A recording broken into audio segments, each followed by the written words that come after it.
I recently had the chance to shoot some ATM400 film from Street Candy.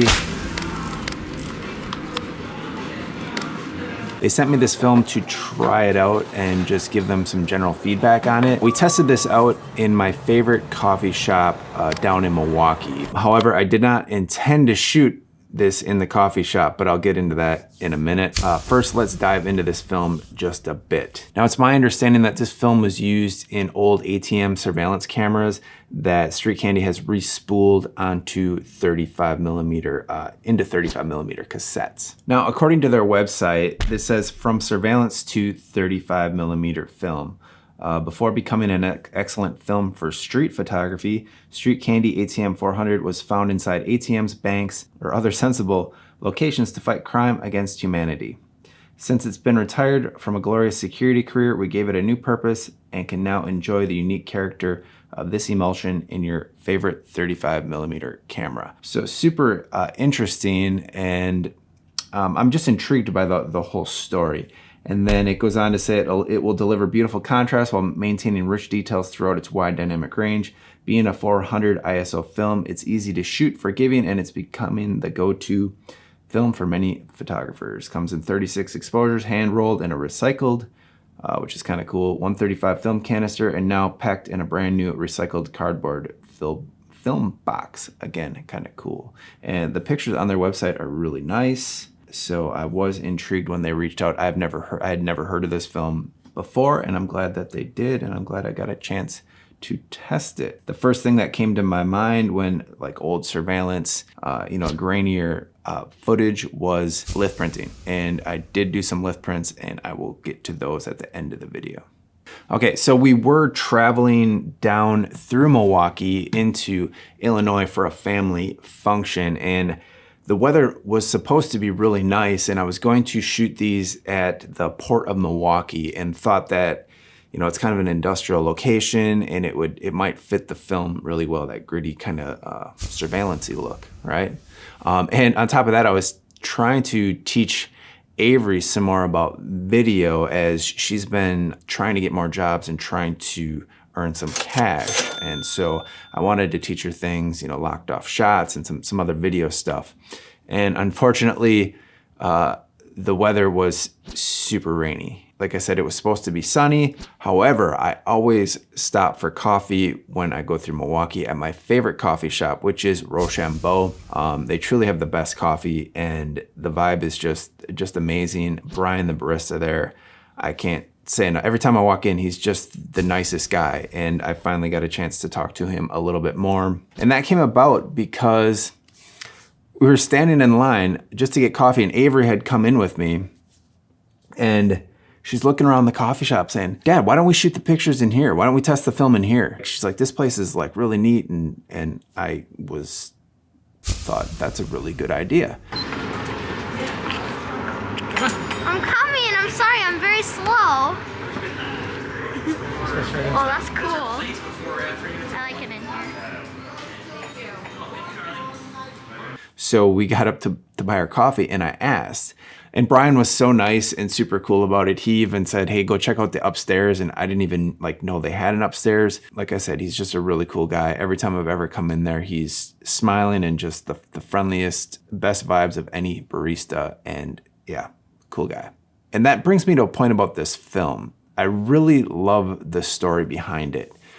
So over the years, I've asked to shoot at a lot of places, and I've never enjoyed it. I'm an introvert by nature, and so I'm the kind of guy that I would really rather shoot first and ask for forgiveness later. However, with this particular instance, it was really easy to ask because, like I said, the film's got such a neat story behind it. So asking someone, "Hey, we're testing this film and it was used in old ATM surveillance cameras and security cameras, and it's got this look to it, and we're gonna test it and make a video about it." The story gave me confidence in asking. I mean, I probably would have asked anyway if that's what we were going to do, but like I said, having a cool story just going into it can make things cooler. So anyway, and of course, then I started looking at the lighting, and it was dark with overhead lighting. Like, not ideal. There were a lot of windows, but it was super rainy and just crappy outside, so there wasn't a lot of light spilling in from the windows.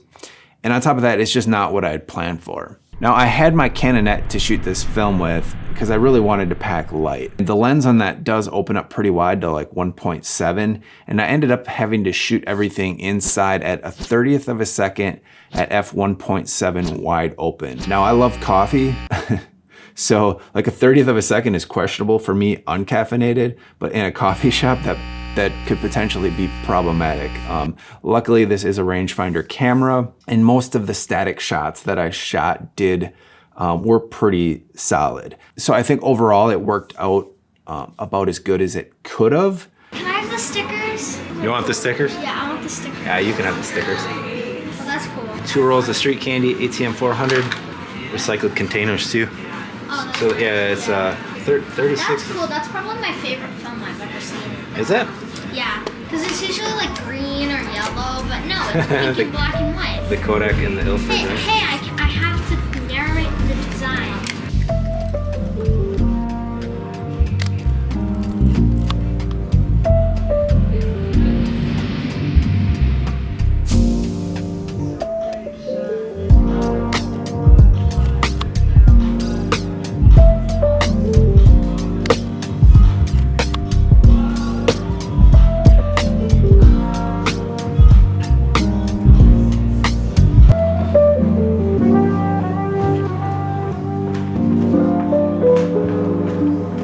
Let's do this.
And the Canonette at 1.7 didn't do too bad. I did completely miss focus on a few of the shots, or quite a few of the shots, but they still look pretty cool on this film overall. Avery definitely earned her keep with that suggestion. I was so thrilled the way this all turned out. We had such a blast shooting and making this video. The coffee shop, it just has such a cool vibe. It was really fun.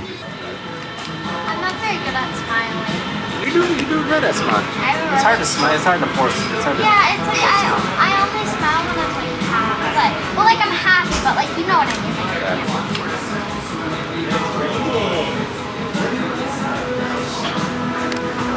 Is that good? That's good.